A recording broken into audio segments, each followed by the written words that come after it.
Civil War, things that a lot of people believe are true and float around out there in American culture and, of course, on the internet. And I'm going to try to shoot some of those down with some evidence and some reasoning. So starting with the first one, maybe the biggest one of all, is the idea that the southern states did not fight to defend slavery. And I have some evidence to show that's really a myth, that's really not true. First, look at a map, look at two maps of the states that seceded. You see on the map here the ones that have the most slavery based on the color, the ones in the farthest south area, the deep south we often call it, or lower south, usually deep south. And then match that up with the map of states that seceded, that split up before the first shots were even fired. And there they are, lines right up. The ones that had the most slavery line up with the ones that split off first.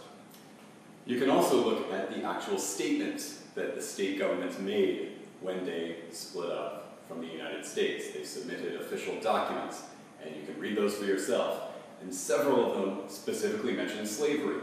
We are sticking with our fellow slave-holding states. That's not in there by accident. That's something that's connecting those states together and helps explain why they are splitting off.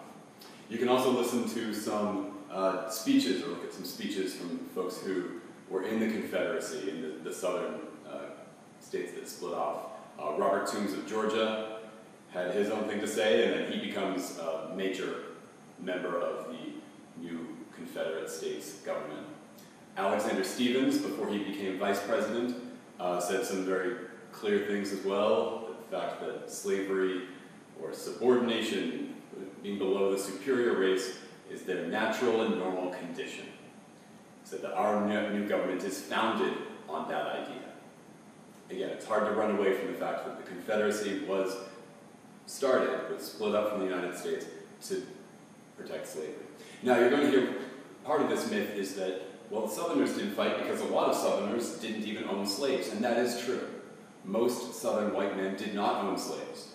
Most of these soldiers on the Confederate Southern side did not own slaves. So why did they fight? Well, that's a fair question, and it could take a lot more time.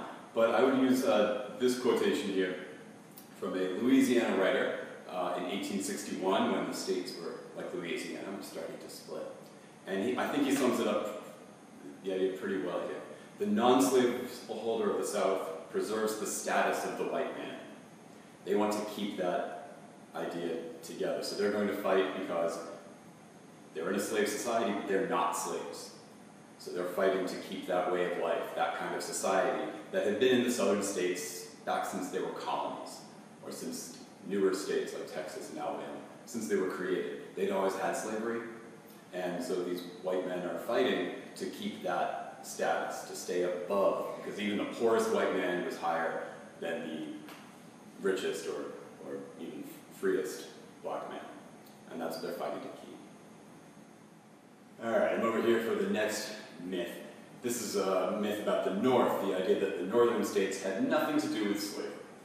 And this is one that probably comes up in an elementary kind of level of teaching about the Civil War. But it's really not true. The idea that the northern states had nothing to do with slavery, it was just a southern thing, is not true.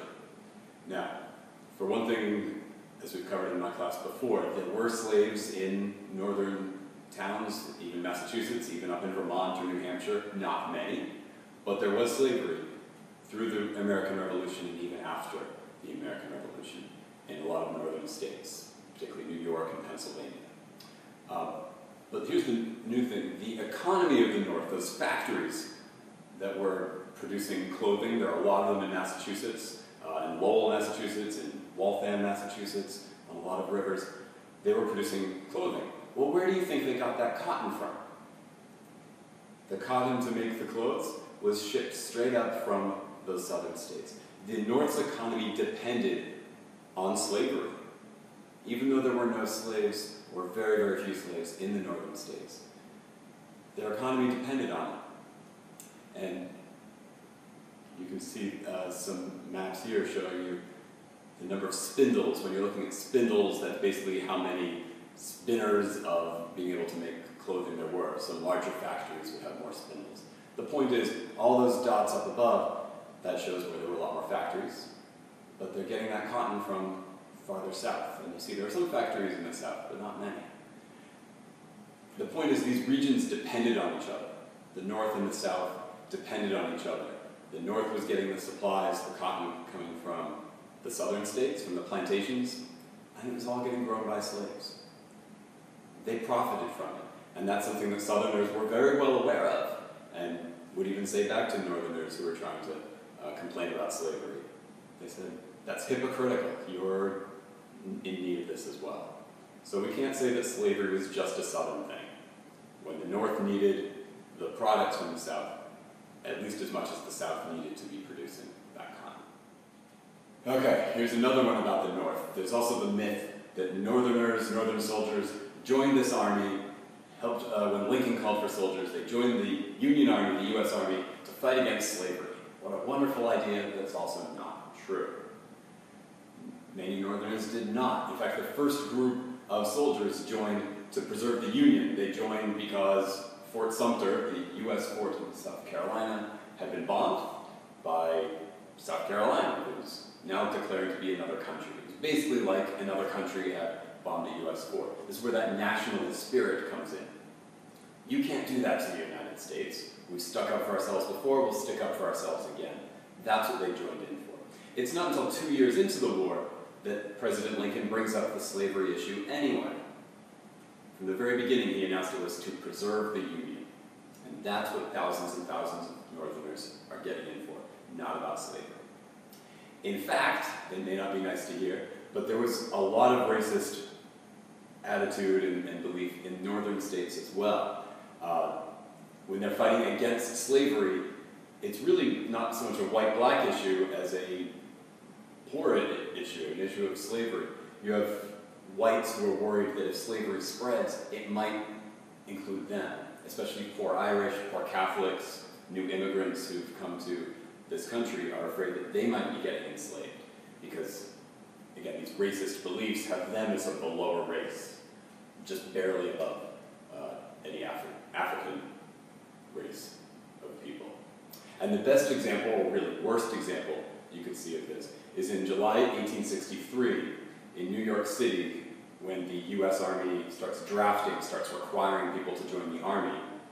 There are huge riots, and this takes a really ugly, racist kind of turn. Yeah, in a northern place like New York.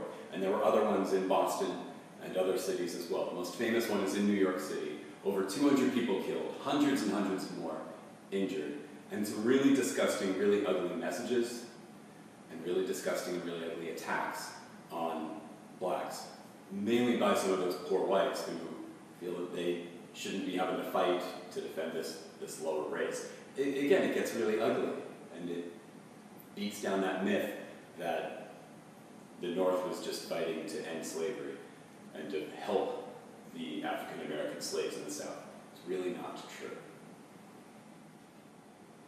Okay, the next myth that we're going to challenge is the idea that President Lincoln, Abraham Lincoln, freed the slaves with the Emancipation Proclamation. It's a pretty well-known story and statement. It's just wrong. What the Emancipation Proclamation did is it was really a military order.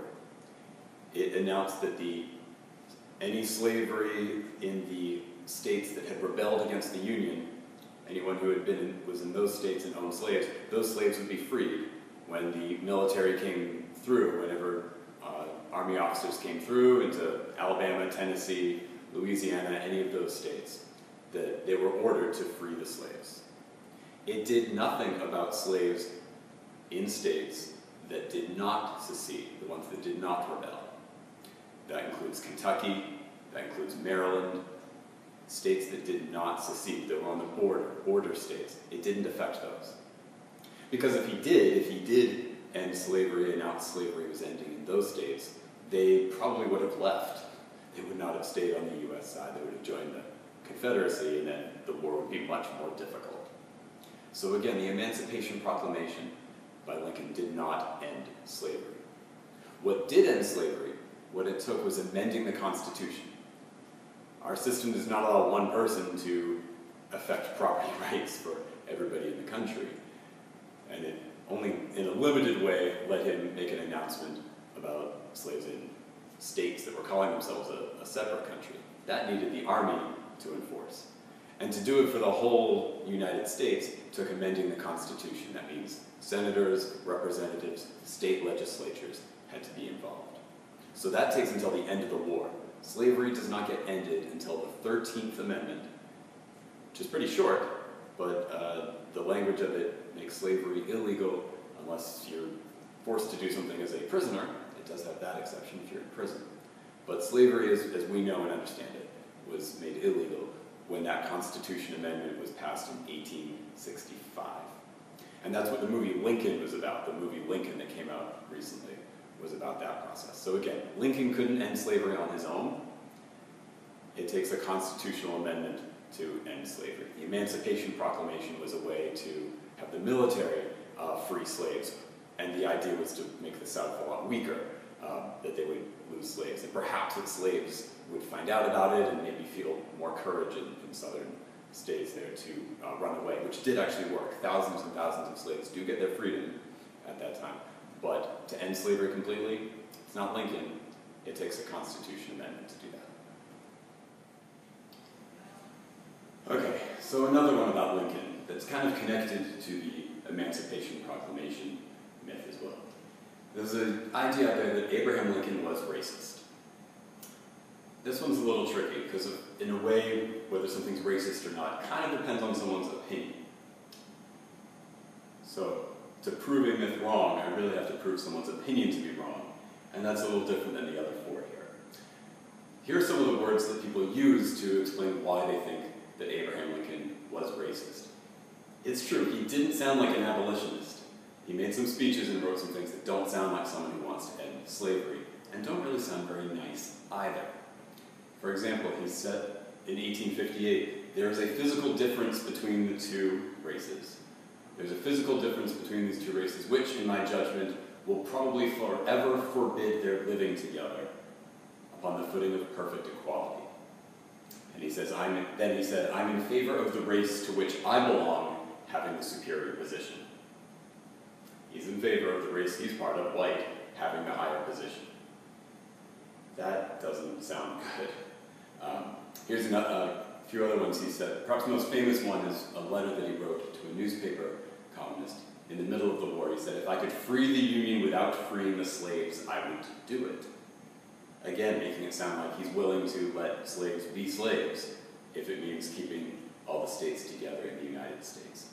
Again, you could take that as a racist view. And again, with the first one, he's certainly saying, I like it better when white people like me are in a superior or higher position. And for a while, here's a third reason, for a while during the war, he wanted to send, when the slaves were freed at the end of the war, as he hoped would happen, he wanted to send them back to Africa, that they would not stay here in this country, which again is a race-based decision. But, on the other hand, he did also say some things against slavery that deserve to be heard as well. For example, in the same year, 1858, that he said that first quote, he said, I believe the Declaration, meaning the Declaration of Independence, he said, I believe the Declaration that all men are created equal is the great fundamental principle on which our free institutions rest, and that Negro slavery violates that principle. So again, he's specifically mentioning race, and he's saying they should not be treated that way. Okay, and he's using the Declaration of Independence specifically as well. So I think we can get behind that. Another time he said, I think slavery is wrong, morally and politically. That's a pretty strong statement against slavery as well. And during the war he said, I am naturally anti-slavery. If slavery is not wrong, then nothing is wrong. I cannot remember when I did not so think and feel. And we have other records too from earlier in his life when he was growing up in Illinois, which was not a slave state, but slaves would sometimes come in and out of that state, and there are other letters where he's written about how upset he was. We know that his father was anti-slavery, moved from a slave state to a free state, so we can reason that he passed on some of that feeling to his son. But we have to see Abraham Lincoln as sort of a tightrope walker. He's trying to find the right kind of balance. Remember, he's a politician, and politicians they can't always say what they think. if they're trying to get votes so that they can do what they need to do, they can't always say everything that they feel. And he had to walk this very fine balance of words and be following the Constitution too. If he goes too far one way, he'll lose the support of those abolitionists. If he says too much to support Africans and slaves and against slavery, then he's going to lose another group. So there's some racist or semi-racist folks he has to please them as well. He's got to get this balance. Again, that's what politicians have to do. So he's said things on both sides of the issue, trying to get some people from one side and some people from another side. What we know is when he gets into power, what he ends up doing with that power. And putting all that together, I think we can cancel that myth that Abraham Lincoln was racist, that he purely wanted things better for whites and did not care at all about Africans or blacks. All right, one more myth. Appomattox Courthouse in Virginia is the place where Confederate General Robert E. Lee surrendered his army to Union General Ulysses Grant. That was the largest remaining army on the southern side, surrendering to the largest army on the northern side. The myth is that that ended the war. The myth is that the war ended in April of 1865. That's not true. Fighting continued up and down the continent. The next largest army, which is still a very large army, surrendered to William Sherman. It was Joseph Johnston on the Confederate side, surrenders to Sherman later in April. That happens in North Carolina. So in between Lee surrendering, there were still some battles going on in North Carolina. Still, people died. There were more battles in May and in June. And fun fact, the last Confederate general to surrender was a Native American. His name was Stand Watie. He was a Cherokee soldier who joined the Confederacy. Again, you can understand why Cherokees would have a problem with the U.S. government. And he worked his way, fought his way, earned a lot of respect all the way through. He was a general, General Stand Watie, a Cherokee, surrendered the last army of the Confederacy. But it's a weird war because there's no real treaty that gets signed. It's not until 1866 that the president actually announces that the war is actually over. Again, more and more battles kept going on, and in some ways the conflict didn't really end. For 12 more years, there were U.S. soldiers in southern states. In the Reconstruction, putting the country together period, there was military reconstruction. For 12 years, there were soldiers there. It's kind of like the soldiers that stayed in Iraq and Afghanistan for years after we considered the war to be over. And some of those soldiers still hurt people or got hurt by other people. So really, April 1865 is not exactly the end. And again, these conflicts continued, and a lot of race-based issues still haven't been resolved to this day in the 21st century. So basically, we consider the war was over in April 1865. There were more deaths, there were more surrenders yet to happen, and it doesn't really end the way that most wars really end. So that's another myth that you can bust and challenge other folks that you know with.